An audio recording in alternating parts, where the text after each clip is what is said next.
देखो बच्चों, आज जो है हम पढ़ेंगे sexual reproduction of flowering plant का lecture number 9, that is called pollen pistil interaction. Pollen pistil interaction, pollen pistil interaction lecture तब होगा जब पॉलिनेशन खत्म हो जाता है। हम लोगों को पता होता है कि पॉलिनेशन के बाद पोलन पिस्टिल इंटरेक्शन होता है, उसके बाद double fertilisation and triple fusion का शुरुआत होता है। तो ये जो कॉन्सेप्ट होता है पोलन पिस्टिल इंटरेक्शन, ये कहाँ से कब तक होता है। मान लीजिए पॉलिनेशन हो गया है, इधर अगर हम देखेंगे एंड स्टिग्मा मीन्स पॉलिनेशन का मतलब ये होता है पॉलिनेशंस में कि जो पोलन ग्रेन्स होता है वो किसी भी एजेंट के द्वारा जब ट्रांसफर होता है आके स्टिग्मा के ऊपर गिरता है, कई सारे पोलन ग्रेन आके स्टिग्मा के ऊपर गिरता है, तो number of pollen grains are transported and fall on the surface of the stigma. After falling the pollen grains on the stigma, then pollen pistil interaction will be started. अब सबसे important बात क्या होता है, what is pollen pistil interaction. Pollen pistil interaction means the deposition of pollen grain on the stigma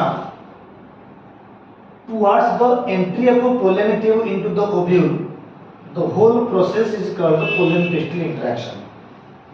Entry of pollen grain on the stigma to the entry of pollen tube into the ovule. The whole process is known as pollen pistil interaction. इसका significant क्या होता है? इनका जो significant होता है, main significant होता है कि by the help of pollen pistil interaction scientist is able to know how to prepare synthetic seed, how to prepare hybrid seeds, and then quality of a plant will be developed. Then quality of a plant will be developed. यानी its main important is to develop hybrid seeds or develop synthetic seeds with desired qualities. And the whole process of a pollen pistil interaction is completed in 4 stages. अब मैं कह रहा हूँ pollen pistil interaction जो होता है 4 phase में complete होता है। एक होता है पोलन रिकॉग्निशन, दूसरा होता है promotion and inhibition of pollen, तीसरा होता है पोलन जर्मिनेशन, चौथा होता है entry of pollen tube into the ovule. ये 4 फेज से सिस्टमैटिक मैनर में अगर एग्जाम में आता है किसके बाद क्या है, तो ये सीक्वेंस को याद रखना जरूरी है। किसके बाद कौन सा सीक्वेंस होता है, कौन सा इवेंट होता है जो पोलन पिस्टिल इंटरेक्शन को कंप्लीट करता है। पहला पढ़ेंगे पोलन पिस्टिल इंटरेक्शन का पहला फेज है पोलन रिकॉग्निशन। देखो रिकॉग्निशन मतलब identification of right pollen. Pollen recognition का मतलब खाली प्लांट नहीं है, जिस तरीका से एनिमल भी हमें यही कहते हैं कि एक होता है स्पेसीज रिकॉग्निशन। हमें बाकी बायोलॉजी के रिप्रोडक्शन चैप्टर में पढ़ते हैं पोलन रिकॉग्निशन या पढ़ते हैं स्पीशीज रिकॉग्निशन। स्पीशीज रिकॉग्निशन का मतलब सेम स्पेसीज अगर है तो male gamete and female gamete में फ्यूजन होगा। जैसे हम कहते हैं कभी हमें किसी डॉग के साथ किसी एलिफेंट का फर्टिलाइजेशन नहीं करा पाएंगे, बिकॉज डॉग के स्पर्म्स का जो फर्टिलाइजिन है एंटी फर्टिलाइजिन है, तो एलिफेंट का ओवम में जो फर्टिलाइजिन है वो एक दूसरे को अट्रैक्ट नहीं करेंगे। तो अगर स्पीशीज सेम होता है तो एक दूसरे के द्वारा अट्रैक्शन होता है, तो फिर fusion and then fertilisation will be takes place. Similarly जैसे हर स्पीशीज में एक स्पीशीज रिकॉग्निशन होता है जिसमें मेल गैमेट फीमेल गैमेट दोनों के बीच में अट्रैक्शन होता है, ठीक उसी तरीके से प्लांट में भी पोलन रिकॉग्निशन होता है। Stigma has the ability to identify compatible and non-compatible pollen. यहाँ पर compatible pollen, non-compatible pollen का मतलब है कि जो compatible pollen होता है, these pollens have the ability to germinate on the surface of the stigma and able to grow in the styles and finally enter into the ovules that leads to the fertilization. जो pollen grain के पास ऐसा capable है, यानी the pollen grain germinate on the stigma and enter into the ovule through the style, then that pollen will be the compatible pollen. बोले तो right pollen. This right pollen is accepted by the stigma. यानी first stigma identify करेगा it is a right pollen. That identification belongs to the same species. If different species will be arising, then stigma reject this pollens because this is incompatible pollen. I just said here कि compatible pollen means the pollen which have ability to germinate on the stigma and finally enter into the ovule for fertilization. This part is here pollen recognition. It means compatible and incompatible pollens are recognized by stigma. Part is pollen recognition. Second part आता है next page promotion and inhibition of the pollen. If a compatible pollen fall on the stigma, then promotion of the pollen will be occur. Promotion means आगे process से pollen tube germinate करेगा. But if incompatible pollen किसी दूसरे plant का pollen grain आ गया, दूसरे species का pollen grain आ गया, तो अगर गिर गया इसके ऊपर तो it becomes inhibition of pollen, यानी स्टिग्मा उसको इनहिबिट कर देगा. अगर सेम स्पीसीज होता है पोलन ग्रेन, मान लीजिए this is A pollen grain. Pollen grain के ये होता है मेल गैमेट दोनों अंदर में and this is the stigma. तो पोलन ग्रेन की जो सरफेस होता है वहां से कुछ एंजाइम्स प्रोड्यूस होते हैं एंड स्टिग्मा के सरफेस में भी सिमिलर एंजाइम प्रोड्यूस होता है क्योंकि ये सेम स्पीसीज के होते हैं. अगर स्पीसीज सेम होता है तो पहले तो रिकॉग्निशन होता है, उसके बाद जो प्रमोशन होगा, promotion of pollen grain means elongation of a pollen tube and enter into the pollen tube into the ovule. That means the compatible pollen. The promotion mechanism कैसे होता है ना, both the pollen grain and stigma both produces some enzymes, some proteins. These enzymes and proteins are collectively called chemical dialogue. I said here chemical dialogue. What are the chemical? ये वाला chemical क्या है वो NCERT में नहीं है. NCERT ये बोल रहा है कि pollen grain and stigma they are producing some chemicals which helps germination of a pollen tube or elongation of a pollen tube or production of a pollen tube from the pollen grain. But ये दोनों के बीच में जो chemical interactions होगा, it leads to the promotion of the pollen tube. That chemicals are first chemical नाम मतलब enzyme C. enzyme का नाम पहला नाम होता है peroxidase, दूसरा नाम होता है esterase, तीसरा नाम होता है एसिड फॉस्फेटेज, तीसरा नाम जो एंजाइम का नाम होता है अल्कोहल डिहाइड्रोजिनेज. ये चार एंजाइम्स हैं. दो प्रोटीन हैं. प्रोटीन होता है एसएलजी का मतलब होता है कि इसमें बोलते हैं कि लोकोस ग्लाइकोप्रोटीन. लोकोस मतलब लोकोस ग्लाइकोप्रोटीन, जीपी लिख दिया. This is glycoprotein. और एक एंजाइम का नाम होता है एसआरके मतलब एस रिसेप्टर काइनेज. इसका नाम एस रिसेप्टर काइनेज. मैंने चार एंजाइम से दो प्रोटीन्स दिया. इन सबको एंजाइम भी प्रोटीन होता है.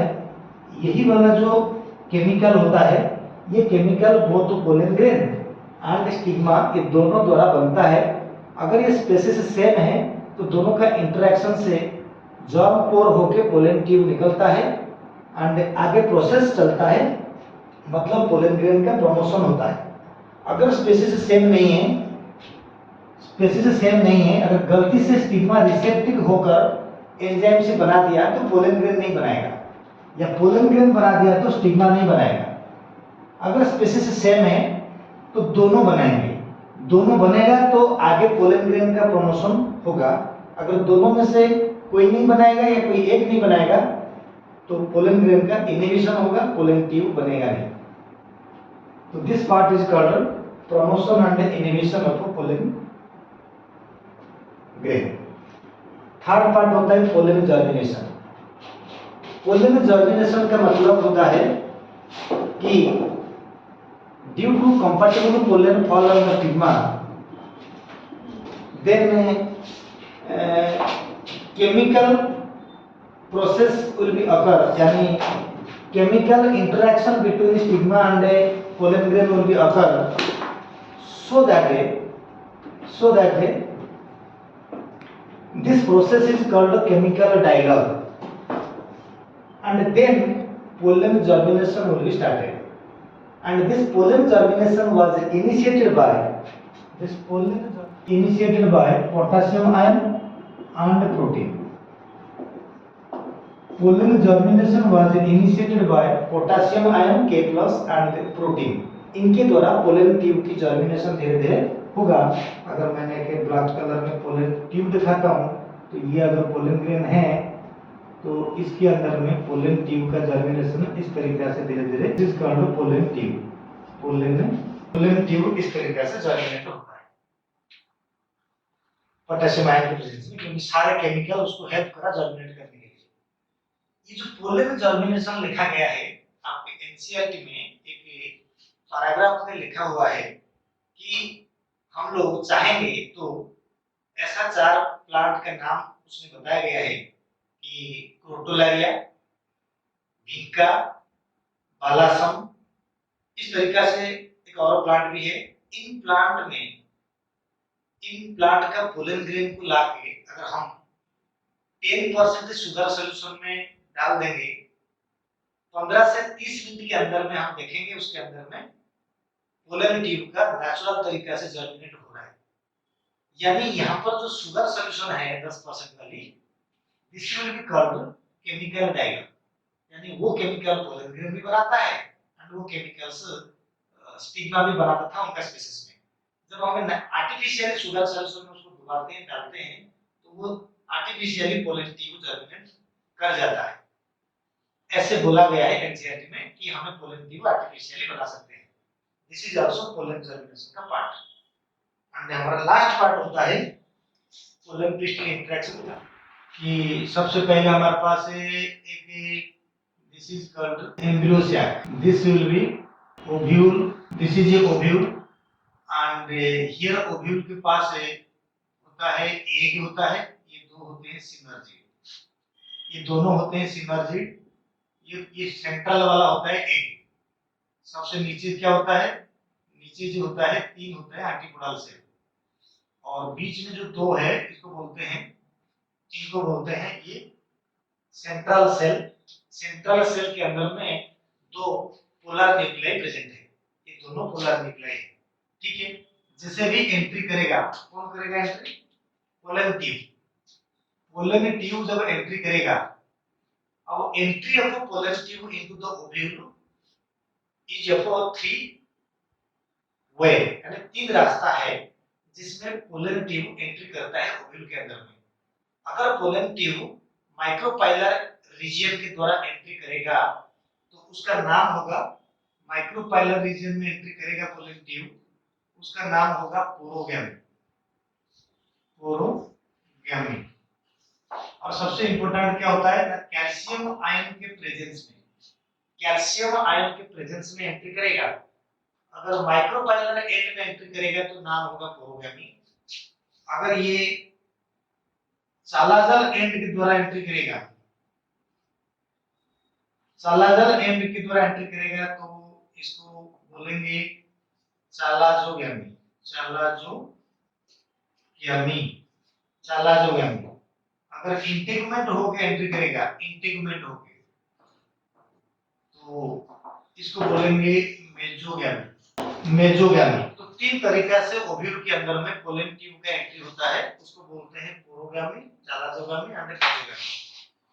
चाहे पोलन ट्यूब किसी भी रास्ते से एंटर करें ओव्यूल के अंदर में, लेकिन एंड में वो एम्ब्रियो सैक के अंदर में जब घुसेगा, वो माइक्रोपाइलर वाला सिनर्जिड के अंदर में घुसेगा। जैसे ही मान लीजिए हमें बोलेंगे ये जा रहा है, तो जाएगा सिर्फ इधर, ये भी जाएगा तो घूम फिर के इधर जाएगा, ये भी जाएगा तो सीधा इधर आएगा। इनका मतलब पोलन ट्यूब जब वो एंट्री करता है ओव्यूल के अंदर में, इंपॉर्टेंट पार्ट है। सबसे पहले उसको गाइड करता है, पोलन ट्यूब को गाइड कब करता है? Pollen tube is guided by, मतलब pollen tube is guided by filiform apertures, filiform apertures, filiform apertures के द्वारा पोलन ट्यूब गाइड होता है। ताकि filiform apertures लाके सिनर्जिड के अंदर में एंट्री करवाता है, यानी पहले ये filiform aperture द्वारा गाइड होता है, याद रखना गाइड, filiform apertures यानी गाइडेड बाय, ऐसे लिख सकते हैं guided by filiform apertures। filiform apertures embryo sac के अंदर में यहां प्रेजेंट होता है। filiform apertures एज apertures के आसपास में होता है, साइड में लैटरली, एंड filiform apertures का नाम है वो पोलन ट्यूब को लाता है। कहां लाता है? याद रखना, पोलन ट्यूब जब आएगा, ये जो दो साइनर्जी होते हैं, दोनों में से किसी एक साइनर्जी को डीजेनरेट होना पड़ेगा, एंड उसी डीजेनरेटेड साइनर्जी सेल के अंदर में पोलन ट्यूब एंट्री करेगा एंड अपना जो दो मेल गैमेट है उसको रिलीज कर देगा। मेन पार्ट बोला, यानी मैंने दोबारा कहता हूं, after entry of pollen tube into the ovule, it enter into the degenerated synergy and releases male gamete inside the degenerated synergy of the embryo sac. Degenerated synergy of the embryo sac, दो synergy में से एक degenerate करेगा, उसी के अंदर में pollen tube घुसेगा और पोलन ट्यूब दो मेल गैमेट को वहां छोड़ देगा। जो शुरुआत में मैंने ये बात बोला था, what is pollen pistol interaction? It is a process by which deposition of pollen grain on the stigma till the entry of a pollen tube into the ovule. The whole process is called a pollen pistil interaction. Pollen pistil interaction generally occur in a same species, so that the pistil has the ability to recognize the right pollen, compatible pollen, as well as incompatible pollen. Then compatible pollens are accepted and incompatible pollens are rejected. The acceptance and rejection of a pollen grain mediated by chemicals called dilum. ये ancient word. Acceptance and rejection of a pollen grain by pistil is mediated by a chemicals. This is called dilum. What is this chemical? मैंने नाम extra लिख दिया। ये जो chemical का नाम था peroxidase, esterase, acid phosphatase, alcohol dehydrogenase, SRK and SLG, ये दोनों प्रोटीन हैं। इन केमिकल अगर सेम स्पीशीज होता है तो दोनों बनाते हैं, फिर पोलन ट्यूब बनेगा। Germination potassium ion and protein के द्वारा होगा। जर्मिनेशन को आर्टिफिशियली शुगर सॉल्यूशन में हम पता कर सकते हैं। एंड में जब एंट्री करेगा कैल्शियम आयन के द्वारा, तीन तरीके से एंट्री करता है। एंट्री कैसे भी करें, एंट्री होने के बाद है ओव्यूल के अंदर में, तो pollen tube guided by the filiform apertures and then enter into the embryo sac through degenerated synergy and then releases a male gamete on the degenerated synergy. This process is called the pollen pistil interaction. and इसके आगे वाला जो topic होगा वो fertilisation होगा। जैसे male gamete इधर गिर जाएगा, मेल गैमेट गिरने के बाद डबल फर्टिलाइजेशन ट्रिपल फ्यूजन होगा, वो नेक्स्ट वीडियो में हमें पढ़ेंगे।